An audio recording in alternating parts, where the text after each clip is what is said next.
Qu'est-ce que ça veut dire qu'un président travaille? Un président qui élabore de nouvelles lois, qui trouve des solutions, financières, économiques, sanitaires aux problèmes actuels du pays. Un président qui peut nous ramener des investisseurs étrangers, des aides internationales. Un président qui puisse protéger le pays dans un environnement géopolitique brûlant, où c'est en train de, où le feu est à gagner et entoure toutes les frontières du pays, encercle toutes les frontières du pays. Là, quelqu'un qui peut faire une réforme, changer le système bancaire, changer le système économique, adapter le système sanitaire. لازمنا انسان يخدم 14 ساعه 15 ساعه في النهار. الدول المتطوره, les pays développés, leurs dirigeants travaillent plus de 10 heures par jour alors qu'ils sont déjà riches, équipés, etc. ما أدراك des pays sous-développés comme nous et des pays arriérés comme nous, vous imaginez la charge de travail qu'il nous faut. هذه الاولى باش نفهموها مليح. Mais être bon en faisant ce qu'il a fait le 29 décembre, en faisant ce qu'il est en train de faire, يعني en prenant les choses à la légère. يا حكومة فيها وعليها وانتم على بالكم راني رايح وبقاو على خير ونتلاقاو في ساعة الخير. Ça c'est pas sérieux. C'est pas sérieux. Ça veut dire qu'il ne veut pas abandonner le pouvoir. Ça veut dire qu'il y a derrière lui un clan militaire et civil qui veut absolument s'accrocher au pouvoir, qui veut absolument l'utiliser comme paravent, qui veut se cacher derrière lui comme un rideau derrière le rideau, qui veut continuer à gérer le pays, ne serait-ce jusqu'à menacer ou la compromettre sa sécurité ou sa stabilité ou son avenir. Ils s'en foutent de l'avenir de l'Algérie. Ils s'en foutent de l'avenir des Algériens. La misère sociale, la pauvreté, tout ça, ils s'en foutent. Mais هم همهم الوحيد كيفاش يفروا صوالحهم. كيفاش يقعدوا في pouvoir. Face à une situation pareille, qu'est-ce qu'il nous reste? Il nous reste la protestation populaire. C'est tout ce qu'il nous reste. C'est-à-dire الحراك وين راه؟ هنا normalement يبانوا les Algériens. وين الحراك؟ وراء الحراك وراء هنا oui. Là, nous sommes dans une situation où il faut la protestation populaire. Et il faut que les Algériens s'expriment, reprennent la contestation, reprennent la protestation de manière très pacifique, de manière civilisée, autour de revendications claires, nettes et précises, et au cours d'un projet politique sérieux. ماشي دير لي سيلفي ونتنحاو كاع ونتهادوا كاع شكون ما على بالناش مرحله انتقاليه بصح كيفاش ديرها ما على بالكش. لازمنا un projet politique sérieux. Il faut que l'opposition joue son rôle maintenant. Il faut que le peuple algérien puisse se bouger et assume son responsabilité parce que le bled راهي رايحه. انا نقولها لكم انا راني خايف على les conséquences de cette situation. Parce que رانا يعني ما بقاش يعني رانا لحقنا un niveau de déclin très compliqué. شفت sur le front diplomatique quand même. جانا un responsable américain, un sous-secrétaire d'État d'une administration qui doit partir le 20 janvier. Donc, qui n'a plus aucune prérogative, il n'a plus d'importance, parce que le 20 janvier, راح يجي Joe Biden, جا وزير sous-secrétaire d'État américain, داروا له طابي روج, تلاقى مع بوقادهم, وكبروها, وهضروها, etc. من بعد وين راح؟ سيت قعد 2 jours عندنا, ومن بعد هبط الماء راح للبروك, دخلا pour inaugurer le nouvel ambassade américaine, ou là pour visiter les locaux du futur consulat américain, في دخلا. يعني جالينا بهدلنا قالنا بلي نتوما حكايه تاعكم تاع البوليزاريو وحكايه تاعكم تاع الصحراء الغربيه et les intérêts stratégiques تاعكم c'est du خروطو, ça ne veut rien du tout. Il nous a utilisé comme passerelle باش راح le Maroc وين il a fait la fête avec le Maroc وين il a célébré la victoire marocaine.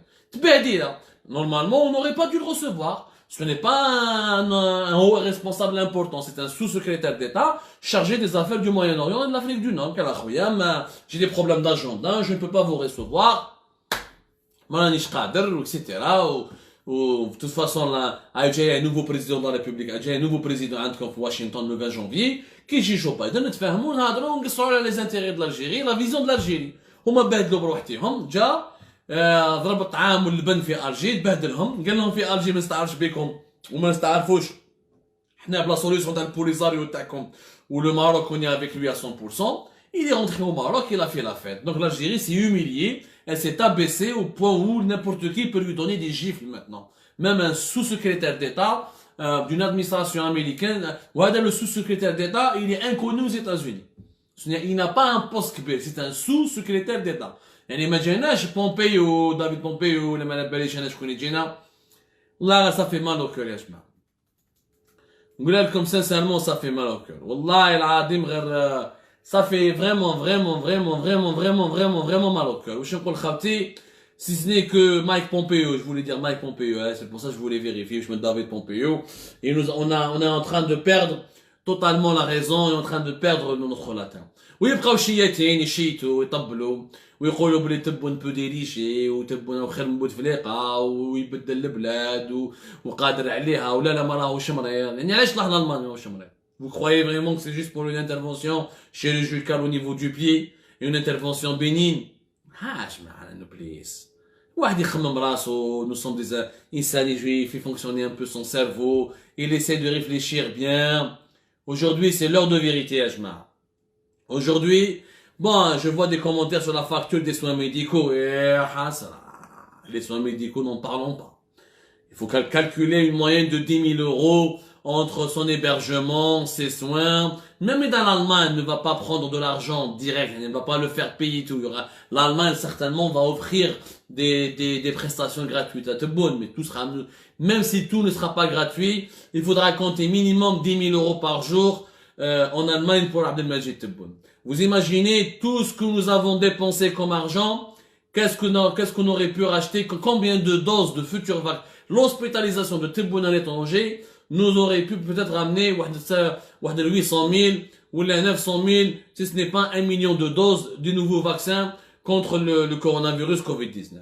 Bien sûr, j'ai vu un commentaire très intelligent tout à l'heure, où il comparait à l'Algérie. On a viré un responsable et un ministre des Transports pour un scandale au niveau du catering, alors que c'est juste, il s'agit de quelques milliers de dollars, alors que M. Tebboune est en train de nous coûter les yeux de la tête avec une absence prolongée au plus haut sommet du au plus haut sommet du pouvoir algérien, avec des conséquences graves sur la stabilité du pays. أنا وش خوفني؟ حاجة اللي مخوفتني c'est كاينة فئة تبدي ربي ما أنا من قبل كنت نقول c'est une minorité. Je pensais que c'est une minorité d'incrédules, une minorité de gens naïfs, mélangée avec une minorité de manipulateurs et d'opportunistes. Mais je vois que cette minorité-là, elle est de plus en plus importante. Il y a de plus en plus d'Algériens qui croient vraiment que Tebboune n'est pas malade, qui croient vraiment que Tebboune peut diriger le pays, qu'il vaut mieux un Tebboune malade qu'un autre président, qu'il vaut mieux un Tebboune absent qu'une Algérie instable. Il y a beaucoup d'Algériens qui croient à ça, malheureusement, et qui se font avoir, et qui ne font pas l'effort de faire un peu d'esprit critique. Il y a beaucoup d'Algériens qui continuent à croire que l'État est bien géré, que nous sommes contents, que le gouvernement fait de son mieux, que le coronavirus Covid-19 c'est le coronavirus Covid-19, c'est de sa faute, c'est pas la faute des ministres algériens. فئة كبيرة من الجزائريين والجزائريات راهم يخموا هكذا يا جماعة، راهم يخموا هكذا وراهم يقولوا باللي non c'est pas grave finalement راهو مريض يبرع وكيبرع مازال عنده 3 سنين و l'essentiel c'est que نقعدوا la stabilité. D'abord elle est où la stabilité يا جماعة؟ Une monnaie qui est en train de s'effondrer, des prix qui sont en train d'augmenter partout, une inflation qui est en train de battre des records, même si les statistiques officielles ne vont pas reconnaître. Un chômage, des entreprises sont en train de fermer les unes après les autres. Une crise financière qui est en train de s'aggraver. Des hôpitaux algériens totalement délabrés. Une crise sanitaire que nous ne sommes pas en train de contrôler. Un pays totalement verrouillé, les frontières fermées, c'est parmi les pays les plus fermés au monde. Ni investissement étranger, ni l'argent de la diaspora, ni les Algériens ne peuvent rentrer dans leur propre pays alors qu'ils sont Algériens et enfants de ce pays. Ni plan de relance, ni ni boussole, ni وراهي la stabilité. يا جماعة أنا بالك راني ما نعرفش يا سيدي سبوني أنا خاين أنا كذا يا خويا انتوما لي ناسيوناليست لي باتريوت ورولي وين راهي la stabilité actuelle. وين راهي la stabilité actuelle. 45 minutes qui ne servent à rien, dont on ne sait même pas qu'est-ce qu'ils font, pourquoi ils font, quel est leur objectif, c'est quoi leur plan de travail, etc. Moi, je fais exactement la stabilité. Moi, je fais stabilité, يا جماعة. أنا ماني شوف. إذا كان une preuve de stabilité, قولنا وراهي. خونا حكيم مانشافت, نحييك خويا حكيم مانشافت, je suis un grand amoureux de la Mannschaft aussi, du football allemand. Quelles sont les solutions? Ben, Hakim, tu es venu en retard. Je conclue cette émission avec les solutions que je propose. Nous avons 2 solutions. Une prise de conscience de Tebboune qui nous dit يا جماعة ما قدرتلهاش راني مريض, je serai absent, j'aurai beaucoup de traitements médicaux à suivre, je serai souvent absent à la tête du pays, je ne pourrai pas occuper le bureau de la présidence régulièrement. Je prends conscience de ma maladie, je ne vais pas hypothéquer l'avenir du pays, je ne vais pas prendre en otage l'Algérie et les Algériens, et je vais m'en aller, et on va organiser une période de transition.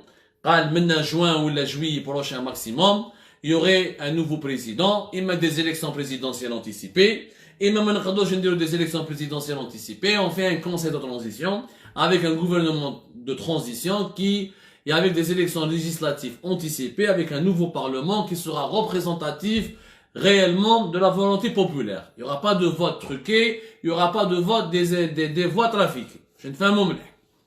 C'est une solution qui est la meilleure solution. Une prise de conscience, pour qu'on puisse limiter les dégâts de la crise. La deuxième solution, et c'est peut-être la plus dangereuse, ou la plus risquée, en tout cas, un nouveau mouvement populaire, un nouveau hirak, qui va réclamer du changement, qui va dire basta. Basta m'tbehdaïl, basta mascarade, basta m'tmeskhir, il nous faut du changement maintenant, du changement sérieux, le pays est en danger, nous sommes en danger, nous sommes menacés par la plus grave crise financière qui risque de s'aggraver encore d'ici la fin 2021. Nous sommes menacés par des périls sécuritaires qui sont juste à la porte de nos frontières. Et cette fois-ci, de 2019, il faut un projet politique clair, des revendications sérieuses. Il faut que chacun fasse un compromis, que l'institution militaire fasse un compromis, que le hirak fasse un compromis, que tout le monde fasse un compromis pour qu'on puisse aller vers le meilleur et vers une période de transition plus ou moins efficace pour ensuite organiser une élection présidentielle avec un président légitime et capable de diriger le pays. Les deux solutions, les kainines. Il n'y en a pas. Il n'y a pas de troisième, il n'y a pas de quatrième, il n'y a pas de cinquième. Maintenant, la balle est dans le camp des Algériens et dans le camp de Tebboune. Tebboune, officiellement, il va s'accrocher au pouvoir. Le retour le 29 décembre et la manière avec laquelle il parle, avec la manière avec laquelle il prend à la légère les problèmes du pays, et la manière avec laquelle il est en train de traiter les problèmes du pays, ça prouve qu'il veut s'accrocher au pouvoir, rester au pouvoir coûte que coûte, en prenant le risque, encore une fois, de compromettre l'avenir de ce pays. Rabbi Jib al-Khair ya jama'a, prenez soin de vous. Merci de nous avoir suivis. Encore une fois, je salue celles et ceux, les canaux Sebboufina, les canaux Taïhouna, le 29 décembre, les canaux Koluna, notre bonne va bien, n'a pas de syndrome grave, n'a pas plutôt de séquelles graves. Eh ben, j'aimerais bien voir votre gueule, j'aimerais bien voir vos visages. Est-ce qu'aujourd'hui vous allez pouvoir vous regarder dans une glace? Parce que franchement, vous êtes non seulement malhonnête, mais vous êtes débile. Parce que là, on va rentrer dans une situation très dangereuse. Allah yajib al-khair, Rabbi yahfaz al-blad wa al-ibad.